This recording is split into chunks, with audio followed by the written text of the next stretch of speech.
Excuse me. Thank you. It's been a joy. Our right human hemisphere is all about this present moment. It's all about right here, right now. Our right hemisphere, it thinks in pictures, and it learns kinesthetically through the movement of our bodies. Information in the form of energy streams in simultaneously through all of our sensory systems, and then it explodes into this enormous collage of what this present moment looks like, what this present moment smells like and tastes like, what it feels like, and what it sounds like. I am an energy being connected to the energy all around me through the consciousness of my right hemisphere. We are energy beings connected to one another through the consciousness of our right hemispheres as one human family. And right here, right now, we are brothers and sisters on this planet, here to make the world a better place. And in this moment, we are perfect, we are whole, and we are beautiful. My left hemisphere, our left hemisphere, is a very different place. Our left hemisphere thinks linearly and methodically. Our left hemisphere is all about the past, and it's all about the future. Our left hemisphere is designed to take that enormous collage of the present moment and start picking out details, and more details about those details. It then categorizes and organizes all that information, associates it with everything in the past we've ever learned, and projects into the future all of our possibilities. And our left hemisphere thinks in language. It's that ongoing brain chatter that connects me and my internal world to my external world. It's that little voice that says to me, hey, you got to remember to pick up bananas on your way home. I need them in the morning. It's that calculating intelligence that reminds me when I have to do my laundry. But perhaps most important, it's that little voice that says to me, I am.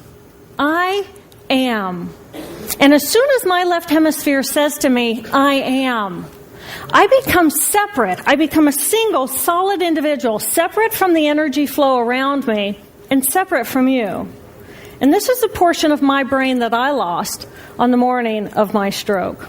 On the morning of the stroke, I woke up to a pounding pain behind my left eye. And it was the kind of pain, caustic pain, that you get when you bite into ice cream. And it just gripped me, and then it released me. And then it just gripped me, and then it released me. And it was very unusual for me to ever experience any kind of pain, so I thought, okay, I'll just start my normal routine. So I got up and I jumped onto my cardio glider, which is a full-body, full exercise machine.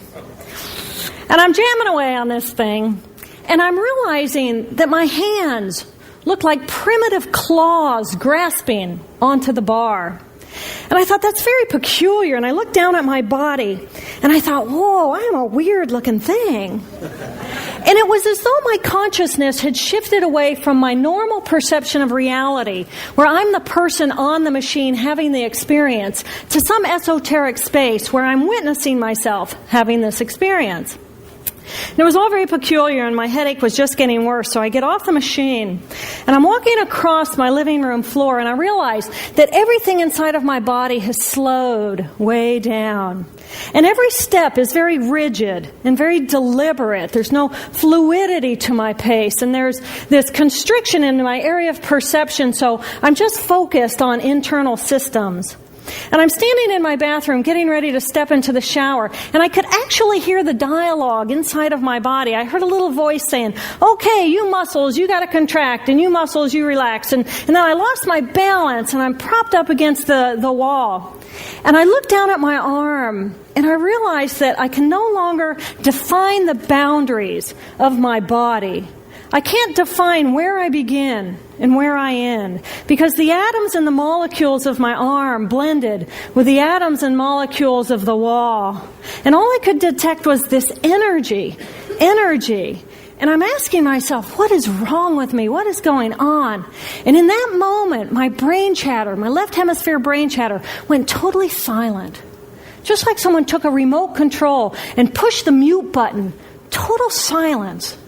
And at first I was shocked to find myself inside of a silent mind. But then I was immediately captivated by the magnificence of the energy around me. And because I could no longer identify the boundaries of my body, I felt enormous and expansive. I felt at one with all the energy that was, and it was beautiful there. And then all of a sudden, my left hemisphere comes back online, and it says to me, hey, we got a problem. We got to get some help. And I'm going, I got a problem. So it's like, okay, I got a problem. But then I immediately drifted right back out into the consciousness. And I affectionately refer to this space as La La Land. But it was beautiful there. Imagine what it would be like to be totally disconnected from your brain chatter that connects you to the external world. So here I am in this space, and my job and any stress related to my job, it was gone. And I felt lighter in my body. And imagine all of the relationships in the external world and any stressors related to any of those, they were gone. And I felt this sense of peacefulness. And imagine what it would feel like to lose 37 years of emotional baggage. Oh, I felt euphoria. It was beautiful there. And then again, my left hemisphere comes online and it says, hey, you've got to pay attention. We've got to get help. And I'm thinking, I got to get help. I got to focus. So I get out of the shower and I'm mechanically dressed and I'm walking around my apartment and I'm thinking, I got to get to work. Can I drive? And in that moment, my right arm went totally paralyzed by my side.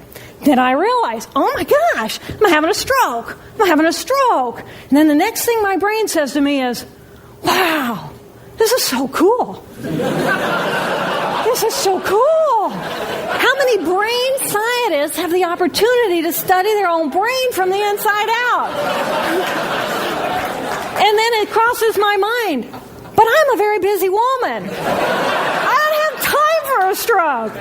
It's like, okay, I can't stop the stroke from happening, so I'll do this for a week or two, and then I'll get back to my routine. Okay, so I got to call help. I got to call work. I couldn't remember the number at work. So I remembered in my office I had a business card with my number on it. So I go into my business room. I pull out a 3-inch stack of business cards.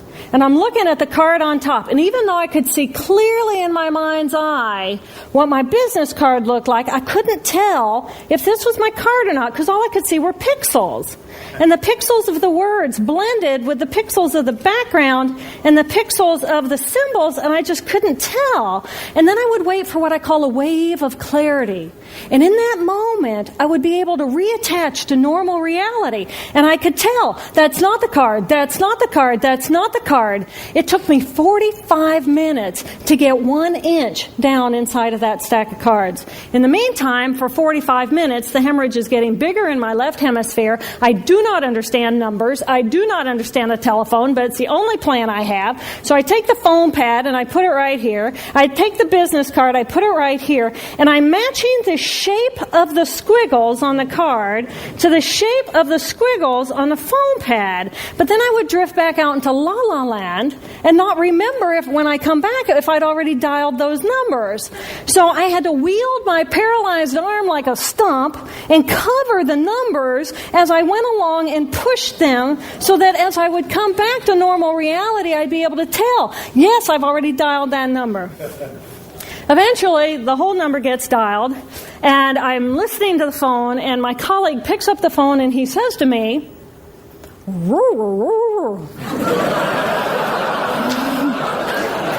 I think to myself, oh my gosh, he sounds like a golden retriever. And so I say to him, clear in my mind, I say to him, this is Jill, I need help. And what comes out of my voice is, and I think, oh my gosh, I sound like a golden retriever. So I didn't know that I couldn't speak or understand language until I tried. So he recognizes that I need help, and he gets me help. And a little while later, I'm riding in an ambulance from one hospital across Boston to Mass General Hospital. and I curl up into a little fetal ball.